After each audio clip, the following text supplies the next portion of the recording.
करते हैं और आज की जो बजट पे बहस होनी है उसको शुरू करते हैं। श्री पुष्पेंद्र सिंह।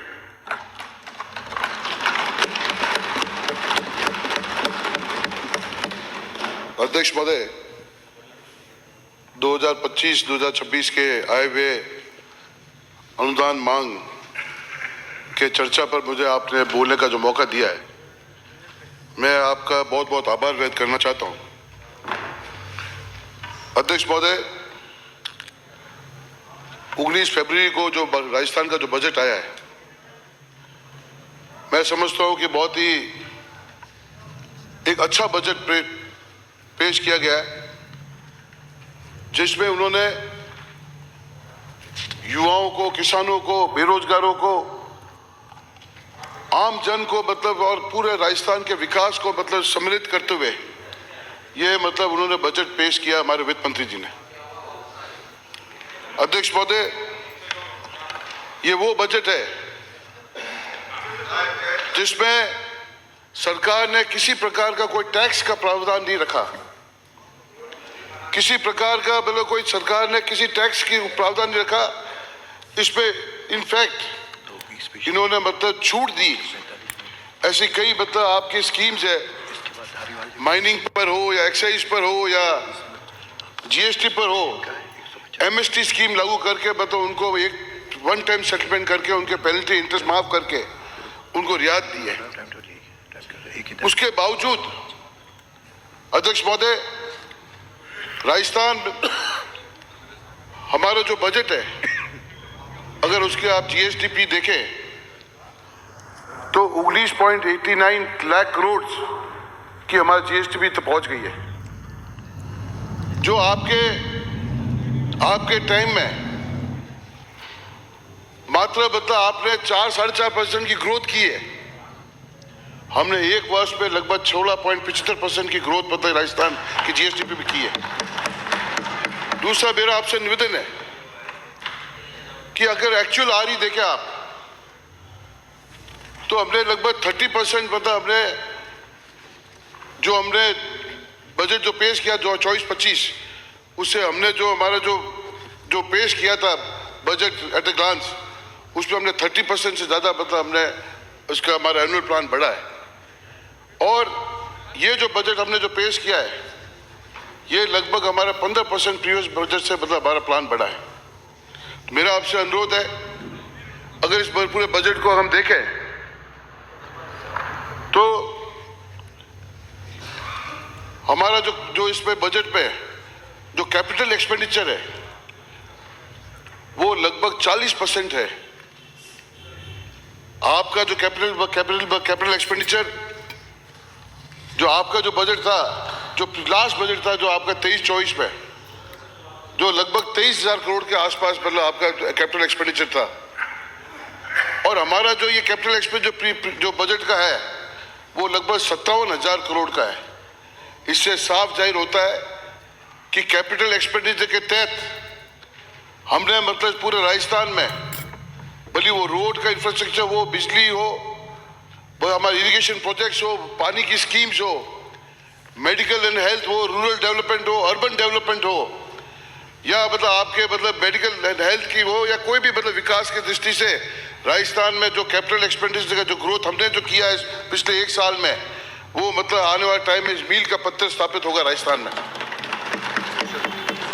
आपने आपके पूरे 5 साल के कार्यकाल में 3 साल तो आपने खाली घोषणाएं की, घोषणाएं करके उसमें अधिकांश जो बजट था वो आपने क्रियान्वित किया ही नहीं। हमने हमारा पहला बजट जो था उसमें 73% हमने आज जमीन पर लेकर आ गए, और लगभग जो हमारी जन घोषणाएं थी, जो इलेक्शन लड़ने से पहले जो हमारे जो घोषणा पत्र जो बनाया, उसमें लगभग 58% घोषणा पत्र में हमने अपना काम प्रारंभ कर दिया। मैं धन्यवाद देना चाहूंगा हमारे मुख्यमंत्री जी को कि उन्होंने जो पहला बजट जो दिया, मैंने भी नहीं सोचा था कि ये पहला बजट इतना बड़ा बजट होगा।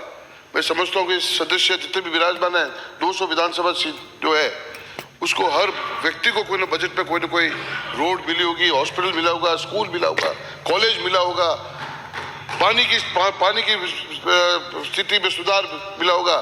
और इस बजट को मतलब पूरा एट ए ग्लास पूरे राजस्थान को उन्होंने कवर किया है।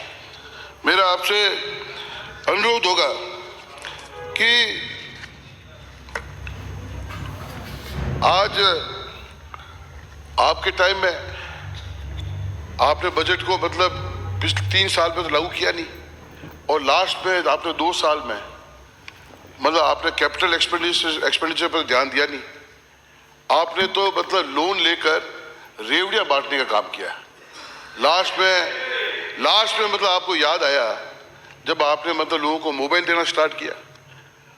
अन्नपूर्णा योजना के तहत हमारी रसोई चल रही थी, उसको आपने बंद कर दी, 3 साल तो बंद कर दी। लास्ट में मतलब आपने उसको इंदिरा गांधी रसोई योजना प्रारंभ की।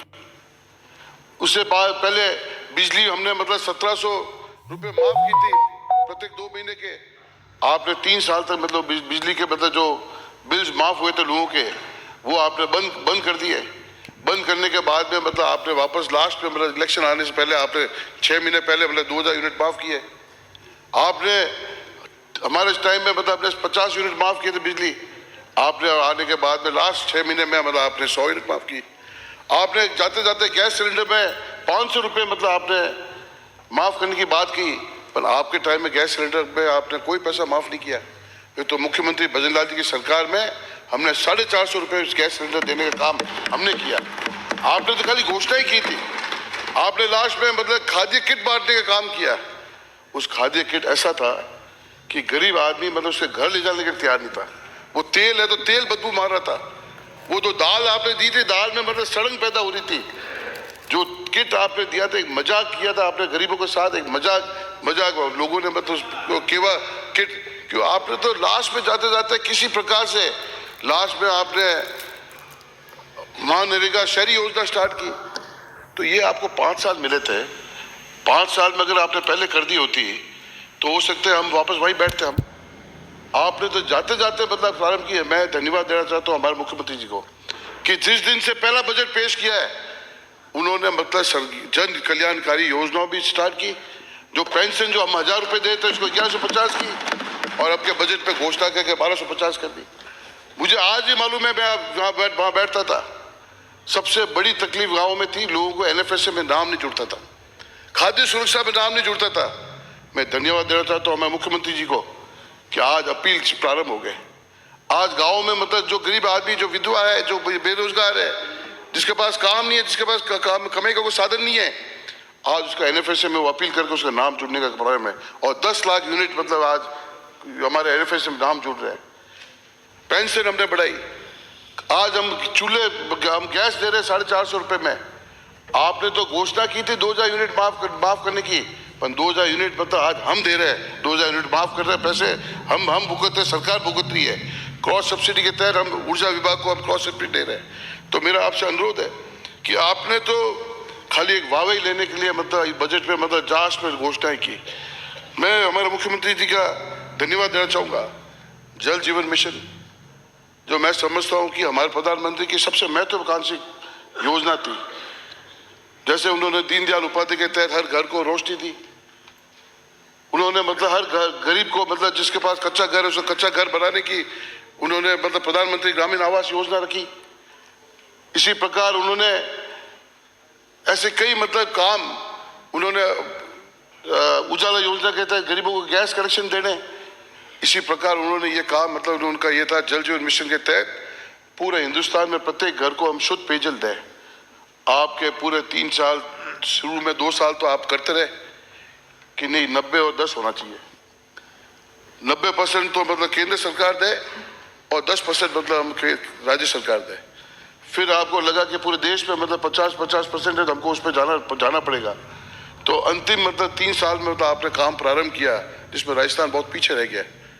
आपने जो काम प्रारंभ किया, केंद्र सरकार का पैसा, राजस्थान सरकार का भी पैसा, आपने ऐसे टेंडर किए। आज वो जल जीवन मिशन की अगर हालत आप देखो, जहाँ जहाँ जल जीवन मिशन का जो काम हुआ आपके कार्यकाल में, वो खाली भ्रष्टाचार के अलावा कोई दिखता नहीं। पाइपलाइन है ही नहीं, पाइपलाइन के पैसे उठ गए। पाइपलाइन का एक फीट नीचे, कहाँ पाइपलाइन 2 फीट नीचे, कहाँ मतलब आपने मतलब सोर्स नहीं है आपके पास। कहीं आपके पास, और मैं धन्यवाद देना चाहता हूं हमारे देश के प्रधानमंत्री जी को और वित्त मंत्री जी को कि ये जो मतलब महत्वाकांक्षी जो योजना थी जो हर घर को शुद्ध पेयजल पहुंचाने, उन्होंने 2028 तक इसको मतलब इसको एक्सटेंड किया है ताकि आने वाले समय में, आने वाले साल में 20 लाख कनेक्शन मतलब हमारे लोगों को मिल सके, 20 लाख कनेक्शन, डोमेस्टिक कनेक्शन आम जन को मिल सके। दूसरा मैं धन्यवाद देना चाहूँगा हमारे मुख्यमंत्री जी को, इन्होंने शहरी क्षेत्र पर भी पूरा ध्यान दिया।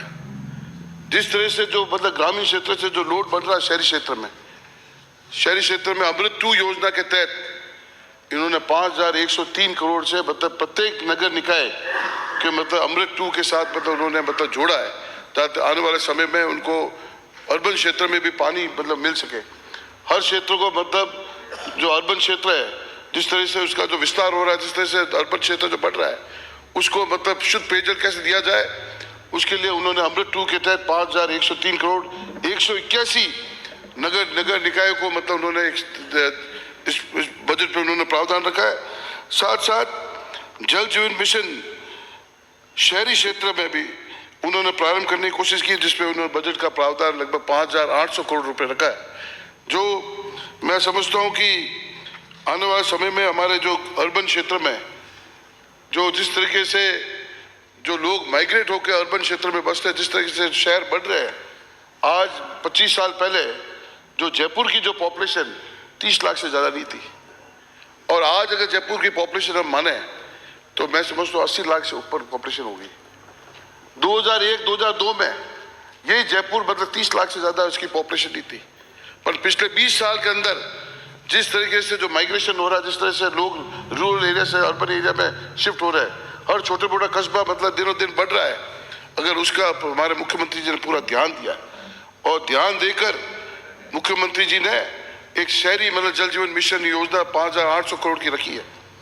पूरे क्षेत्र में 1000 ट्यूबवेल आने वाले टाइम को ध्यान में रखते हुए 1000 ट्यूबवेल और 1500 हैंडपम्प रखे ताकि, और कंटीजेंसी के तहत गर्मियों के टाइम को ध्यान में रखते हुए 142 करोड़ का प्रावधान रखा है। कंटीजेंसी में कहीं भी कोई ट्यूबवेल फेल हो जाए, कुआं खुदवाना पड़े तो तुरंत प्रभाव से हम उसको खोद सके। मेरा आपसे अनुरोध है कि अगर इस बजट को अगर हम देखें सभापति महोदय, तो ये बजट 3-4 चीजों पर मतलब एम्फेसाइज करता है। सबसे पहले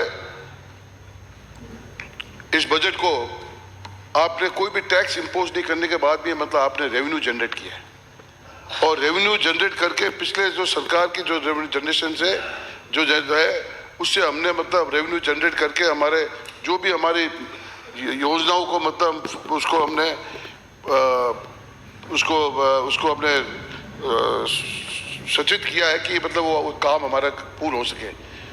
दूसरा अगर हम देखें तो हमारे मुख्यमंत्री जी ने अर्बन के डेवलपमेंट पर पूरा ध्यान दिया, अर्बन एरियाज पर मतलब पूरा इस पर ध्यान दिया। अर्बन पर मतलब उन्होंने सॉलिड वेस्ट मैनेजमेंट हो, एलिवेटेड रोड्स हो, या मतलब आपके आरओबीज हो, आरयूबीज हो, आपके सिटीज़ के मतलब कोई फ्लैट्स बढ़ाने की हो, मतलब सॉलिड वेस्ट मैनेजमेंट हो, या इसी प्रकार मतलब उन्होंने इस पूरे मतलब अर्बन क्षेत्र को भी पूरा ध्यान में रखते हुए एक बहुत बड़ा बजट का प्रावधान रखा है, जो मैं समझता हूँ कि पहले आपके कार्यकाल में कभी आपने इस पर कभी ध्यान दिया नहीं। और दीनदयाल उपाध्याय मतलब शहरी क्षेत्र विकास के लिए मतलब लगभग उन्होंने 12,500 करोड़ का मतलब जो प्रावधान रखा है, तो मैं समझता हूँ कि आने वाले समय में हमारे जो अर्बन क्षेत्र में लोगों की जो जिंदगी है उसमें मतलब काफ़ी सुधार आएगा। उसके तीसरा मैं मुख्यमंत्री का धन्यवाद देना चाहूँगा कि आपने, मैं समझता हूँ राजस्थान एक पहला प्रदेश होगा जिन्होंने मतलब एक ग्रीन बजट दिया है।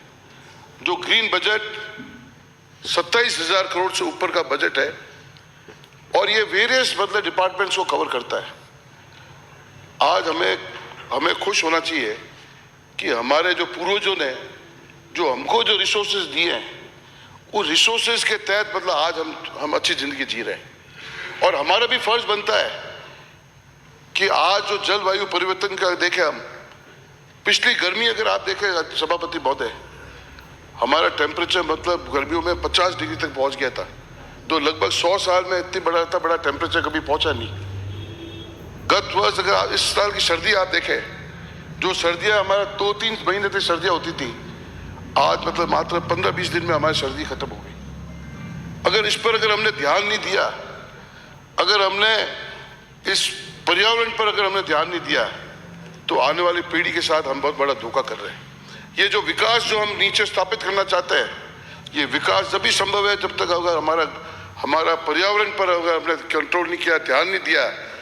इसलिए मैं मुख्यमंत्री जी को धन्यवाद देना चाहूँगा कि उन्होंने मतलब काफ़ी ऐसे चीज़ें लाई है जिससे मतलब हमारा एनवायरनमेंट के प्रति, पर्यावरण में खराब नहीं हो, ताकि आने वाली पीढ़ी को मतलब शुद्ध पेयजल, शुद्ध वायुमंडल मिले और एक अच्छा मतलब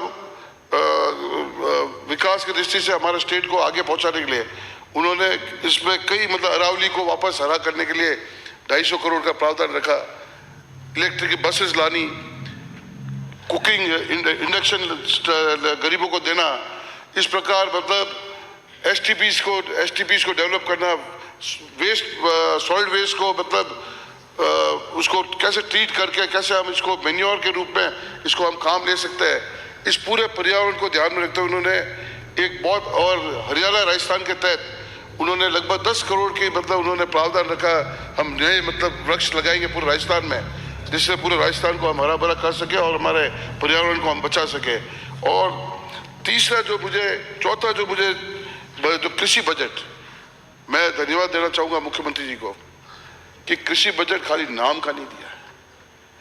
उन्होंने 1,10,000 करोड़ का मतलब कृषि में बजट का प्रावधान रखा है, जो लगभग हमारा पूल बजट का लगभग 15% से ज़्यादा मतलब बजट मतलब इस कृषि बजट पर खर्च हो रहा है।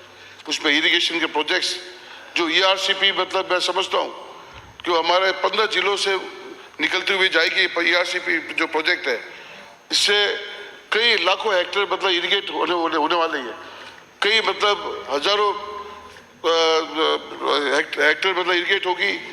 कई गांव कस्बों को मतलब इसको शुद्ध पेयजल पानी मिलेगा। इससे जो ये मैं समझता हूँ कि मुख्यमंत्री को धन्यवाद देना चाहूँगा कि हमारे डबल इंजन की सरकार आते ही जो राजस्थान पिछले कई सालों से ERCP की जो मांग कर रही थी, उसको नेशनल प्रोजेक्ट की घोषणा करते हुए आज मतलब हमारा इस धरातल पर मतलब काम प्रारंभ हो गया। लगभग 9,400 करोड़ के प्रोजेक्ट्स तो हमने प्रारंभ कर दिए, 12,000 करोड़ के निविदा सूची जारी हो चुकी है।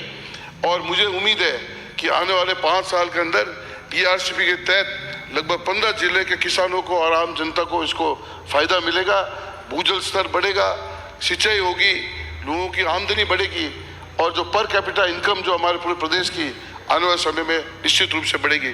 इस ERCP के माध्यम में मैं धन्यवाद दूंगा हमारे मुख्यमंत्री जी को, जिन्होंने हमारा लंबा समय से जो हमारा विवाद था यमुना पानी का, उसका भी मतलब उन्होंने एक DPR बनने जा रही है। यमुना का पानी जो सिक्कर और झुंझुनू जो आने वाले समय में आने वाले हम उम्मीद करते हैं, और उसके भी MOU मतलब ये जो हुआ है उसकी DPR बन रही है। हो सकता है कि जो झुंझुनू और सिक्कर जैसे हमारे साथी श्रवण जी जो हमारे साथी विधायक है, मैं समझता हूँ आपको सबसे बड़ी जरूरत होगी पीने के पानी की बहुत बड़ी समस्या है झुंझुनू में। आपको सिक्कर में बहुत उसकी भी DPR, पर उसका नाम सॉरी दिया पर उसका भी MOU हो गया है, ये वो भी मतलब। माननीय सदस्य आप विराजे प्लीज, आप इधर देख के बात करें माननीय सदस्य। सभापति महोदय, इसके अलावा आज हम ऊर्जा के क्षेत्र की बात करें तो मैं समझता हूं कि जिस स्थिति में मतलब ऊर्जा विभाग को मतलब आपने खड़ा करके हमको दिया, जो हमने हमारे कार्यकाल में उदय योजना के तहत 62,000 करोड़ रुपए हमने हमारे खाते में लिए, उसको जो हमने ब्याज दरें कम करी, हमारे पर डिस्कॉम पर जो भी मतलब कर्जा था उसको हमने कम किया, उस कर्जे को वापस आपने 1 लाख करोड़ तक पहुंचाने का काम किया। डिस्कॉम की हालत 1 लाख करोड़ से मतलब ज्यादा मतलब नुकसान में मतलब कर्ज में चल रही थी, और साथ साथ उत्पादन मतलब भी मैं समझता हूँ 30,000 करोड़ से ऊपर क्या आपके लॉसेस में चल रही है। उसको ध्यान में रखते हुए आज हमारे मुख्यमंत्री जी ने आपके कार्यकाल में, मुझे आज भी याद है कि आपने कई घोषणाएं की, हम इतने मेगावाट मतलब बिजली उत्पादन हम शुरू करेंगे, आपके कार्यकाल में तो मतलब एक भी मतलब यूनिट मतलब बिजली आपने पैदा नहीं की। जो काम चल रहे थे हमारे कार्यकाल में चल रहे थे, जो आपके टाइम में मतलब लगभग 2 महीने के अंदर आपके वो खत्म होने आए और आपने प्रारंभ किए। पर आपके कार्यकाल में एक भी मतलब ऐसे बिजली संयंत्र मतलब आपने प्रारंभ नहीं किया, जिससे आज बिजली की मतलब बहुत भयंकर संकट से हमको गुजरना पड़ रहा था। पर मैं धन्यवाद देना चाहूँगा हमारे मुख्यमंत्री जी को और हमारे मतलब ऊर्जा मंत्री जी को, जिन्होंने ध्यान रखते हुए पहले से ही अपने ध्यान रखे, और मैं उनको इसलिए 6400 मेगावाट बिजली मतलब इस साल मतलब उन्होंने मतलब बिजली यंत्र मतलब बिजली का उत्पादन प्रारंभ करेंगे। साथ साथ उन्होंने सोलर के लिए लगभग जो हमारे प्रधानमंत्री जी का मतलब दूरदृष्टि थी कि सोलर को कैसे मतलब आगे बढ़ाना, कैसे बढ़ावा देना, उन्होंने 10 गीगावाट मतलब ऊर्जा सौर ऊर्जा मतलब स्थापित करना राजस्थान में, जो आने वाले 1 साल में होगा, जिससे मैं समझता हूँ कि राजस्थान में बिजली के क्षेत्र में हम मतलब सरप्लस बिजली और कुसुम प्रधानमंत्री कुसुम योजना के तहत मैं धन्यवाद दूंगा हमारे मुख्यमंत्री जी को कि आपने आते ही कुसुम योजना की एलओए हुई, पीपीए जारी हो गए, और मुझे उम्मीद है कि आने वाले मतलब सीजन से पहले मतलब हमारे सोलर मतलब प्रत्येक 33 केवी जीएसएस पर मतलब आपके सोलर लग जाएंगे, जिससे किसानों को मतलब दिन में बिजली हम दे सकेंगे। आपने तो मुझे आज भी याद है 2021 में आपने यहाँ घोषणा की थी कि हम पूरे राजस्थान को आने वाले 2 साल के अंदर अंदर दिन में बिजली उपलब्ध कराएंगे। पर वो दिन में बिजली मतलब आपके टाइम में तो कार्यकाल में बिजली उपलब्ध हुई नहीं। क्या आपने ऐसा कोई काम किया नहीं?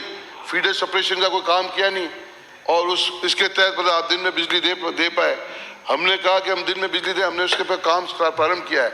और मैं धन्यवाद इसलिए देना चाहूँगा मुख्यमंत्री जी को कि हमारे केंद्र सरकार के हमारे ऊर्जा मंत्री ने 5000 मेगावाट और मतलब तीनों डिस्कॉम को दिए कुसुम ए के तहत, जिससे सोलर मतलब 33 के और लगभग 10,000 10,000 मेगावाट कुसुम ए के तहत और सी के तहत ये सोलर जिस दिन स्थापित हो जाएगा इस 33 के जीएसएस की ग्रिड पर, तो मैं समझता हूँ कि राजस्थान में प्रत्येक किसान को बिजली 6 घंटे बिजली आपको दिन में मिलेगी।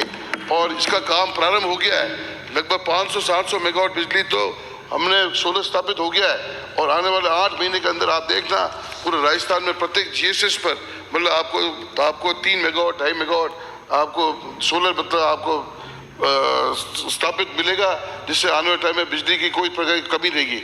अभी भी मैं धन्यवाद देना चाहूँगा कि रबी की फसल में हमारे मुख्यमंत्री जी और हमारे ऊर्जा मंत्री जी ने इस पीक लोड को ध्यान में रखते हुए 20,700 मेगावाट की मतलब उन्होंने मतलब मेगावाट मतलब इस रबी सीजन में 6 घंटे किसानों को बिजली देने के लिए उन्होंने पर्याप्त मात्रा में बिजली अपने पास रखी है, ताकि किसानों को मतलब बिजली दे सके। इसलिए हमने जो बात कही है आज, आप ये कोई ये नहीं कह सका राजस्थान में कि किसानों को 6 घंटे बिजली नहीं मिल रही है।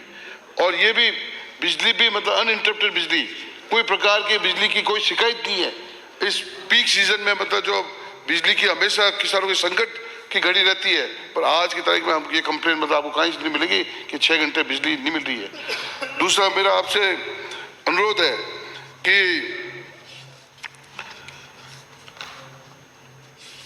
अपने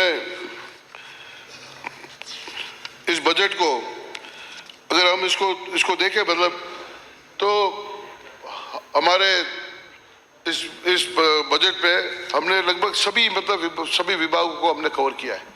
कृषि बजट हम देखें, आप अगर हमारी हेल्थ पे देखें तो आपको हर जो हमारा जो भी मतलब हमारे जो विभाग है इसमें हमने बढ़ चढ़ के मतलब इस पे हमने काम करने की कोशिश की है, ताकि जनता को उसका रोड सेक्टर में मैं समझता हूँ कि प्रीवियस बजट में भी मुख्यमंत्री ने बजट में घोषणा कराई, उसके बाद में रिप्लाई में जो घोषणा की, उसके बाद में फाइनेंशियल बिल में जो उन्होंने घोषणा की, वो सब काम मतलब आज मतलब चल रहे हैं। और रोड सेक्टर्स में अभी भी मतलब हमने लगभग 21,000 किलोमीटर ऐसी रोड्स है जो आज भी मतलब इस बरसात के कारण मतलब क्षतिग्रस्त हो गई है, उसको मतलब प्रत्येक विधानसभा में 10-10 करोड़ रुपए देने का मतलब इसमें प्रावधान रखा है। और जो मतलब मरुस्थलीय क्षेत्र है जहाँ दूरियां ज़्यादा है, वहाँ लगभग 15-15 करोड़ की मतलब उन्होंने देने की मतलब उन्होंने घोषणा की है। लगभग 5,000 करोड़ की लागत से आपके स्टेट हाईवेज की स्ट्रेंथनिंग, मतलब उसको चौड़ाईकरण भी होगी, इसके साथ MDR के चौड़ाईकरण होगी, एलिवेटेड रोड्स बन रहे हैं, ROB RUB, इसी प्रकार हर क्षेत्र में चिकित्सा के अगर आप देखें तो माँ के तहत 3500 करोड़ रुपए रिजर्व रखा है फॉर निःशुल्क जांच और निःशुल्क दवाओं के लिए, ताकि आम जन को अच्छी जांच हो सके, उसकी अच्छी और पैरामेडिकल। और मैं धन्यवाद देना चाहूँगा मुख्यमंत्री जी को कि उन्होंने इस पूरा जो मेडिकल जो हमारे जो ANM की पोस्टें जो खाली थी या जो हमारे नर्सिंग स्टाफ की जो पोस्टें खाली थी, अभी कुछ ही दिनों में लगभग 8,500 से ज़्यादा हमारे GNM की भर्तियाँ हुई है, लगभग 4,500 से ज़्यादा हमारे ANM की भर्ती हुई है, लैब टेक्नीशियन की भर्ती हुई है। और लगभग राजस्थान में जुलाई से लेकर अब तक लगभग हमने 60,000 लोगों के युवाओं को हमने नौकरियां दी है और 1,75,000 रुपये वो पाइपलाइन में है, जो धीरे धीरे उनके एग्जाम्स होते हुए उनको भी नौकरियां मिलेगी। और आने वाले साल में युवाओं को रोजगार देने के लिए, पढ़े लिखे लड़कों को रोजगार देने के लिए लगभग 1.25 लाख नौकरियां देने की इसमें बजट में हमने प्रावधान रखा है। और लगभग 1.5 लाख ऐसे लोग जो आपने प्रावधान रखा है जो स्किल लेबर है, जिसके लिए हमने उनके लिए भी हमने जो पढ़े लिखे लड़के हैं जिन्होंने ITI कर की है या स्किल डेवलपमेंट करके, उनको भी हमने रोजगार देने के लिए इसमें सरकार ने इस पर गारंटी दी है कि हम उनको भी रोजगार देंगे ताकि युवाओं को भी रोजगार मिले। इसलिए मैं इस बजट को इसकी जितनी मैं प्रशंसा करूं उतनी कम है। ये आने वाले समय में राजस्थान को मिल का पत्र स्थापित होगा। बहुत बहुत धन्यवाद। जय हिंद, जय भारत।